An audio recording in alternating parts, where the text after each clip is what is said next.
Well, welcome back. We're all like trying to stay back, but we have gone a little wild this morning, as you can tell.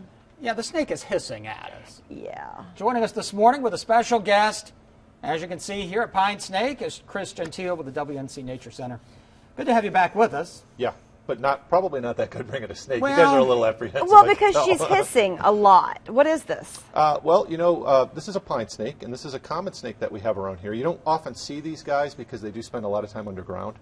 But when they come up above ground, the hissing is really no threat or no clue that she's going to bite you or anything like that. Really what she's doing. We're stepping away. Have you noticed that? I feel like we should be on the other side of the rail here. They're actually a very loud snake because of that hissing. But another thing they do that's really cool is as they move, sometimes they'll rub their scales together. Right. And that makes kind of a rattling sound. So it's a way that they kind of scare off other predators. Other predators or other animals that are maybe going to try to hurt them will think she's a rattlesnake. So when they do that, it's a good way for them to kind of fake others out. Now, she's pretty good size. Is this about the normal size? I mean, this is a good-sized snake in my world. This is a big girl. This is one of the largest snakes that we have here in the mountains. Okay. The largest snake that we have in North Carolina actually lives down in the coastal area. It's an indigo snake. So they get a little bit bigger, but pine snakes get to be about 5-6 feet long. So she's getting to be about as big as she'll get. All right, she's not poisonous. Nope, not. I wouldn't bring a venomous snake on. No, I know I've mentioned that many times before. All right, so then we'd really have something to worry about. But there's a big importance in terms of the ecosystem for the snake, right? I mean, Absolutely. this eats rats and other rodents. That's exactly right. And one of the things that's really cool about her, as I mentioned before, she lives underground, and you'll see the front of her face. It's kind of shaped a little bit like a spade, like a shovel. Yeah. And it helps her dig underground very easily. And at the Nature Center, we've got a really cool exhibit with some sand in the substrate that shows her actually go down underground sometimes. You can actually see her burrow. So this is a snake that will go underground and catch things like moles and animals that might live underground. And so this is the type of snake that a farmer would like to see on their field, or people that have moles in their front yard. Or even in the barn. Exactly. Yeah. This is the type of snake that a homeowner would like to see in their area because it would take care of the moles in their yard. I'm good on seeing that at my house, but she's been a good sport this morning. Chris, we're going to join you again coming up in the next hour with more questions about the pine snake. If you have any questions, let us know on Facebook. We'll be right back. Welcome back, 6:51 right now. It is an exciting time for the Western North Carolina Nature Center, and our guest this morning is here to tell us all about it. Chris Gentile of the Nature Center joins us, and you have a special friend. Yeah, well, I always have to bring an animal when I come because I think people would be disappointed if it was just me. Of course.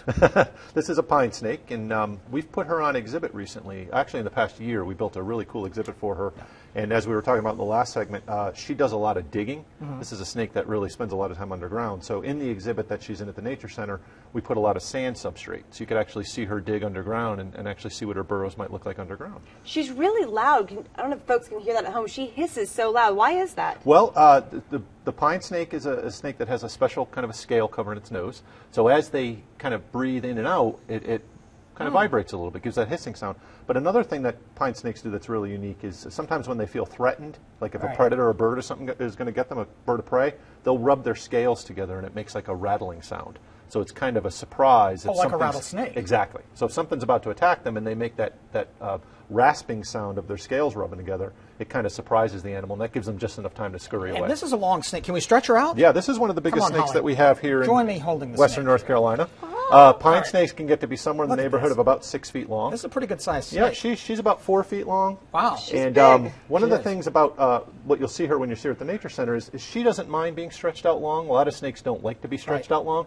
And the reason for that is, and did you get a little of the tail? I did. Okay, good. Yeah. The reason for that is because when she lives underground, she's stretched out, and it's something that doesn't threaten her necessarily. She feels safe under there. All right. Well, we've talked a lot about her. Let's talk really quickly about a big event you guys are having coming up. We've got October's a very busy month for us, Holly, and coming up on October 12th, we have Hay Day, which is our annual event. It's the 37th annual event. So of the three of us, I was the only one alive when the first event happened, probably.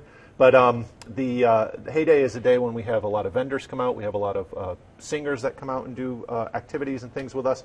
And usually it's our biggest day of the year. We usually get about 2,000 people that come to that event. So we're really looking forward to that. And then later on in the month, we have the Halloween, which is a chance for kids to come dressed in costume. So that's coming up as well. But I'll be here next week to talk more about that. Okay. Well, let's talk again about the snake here, though. She doesn't have a name. Right. And so we're naming her Julie. We are not naming her Julie. The snake is now named Julie. Yes. I'm sure Julie, if Julie's watching home, I'm sure she'll love that. Sure she will. It will be fine. It will be fine with her. But thank you for coming in. This is Yes, interesting. thank you. You actually did pretty good with this. Good job. Thank you. She's a little large, but we'll let her slide. She was well behaved this morning.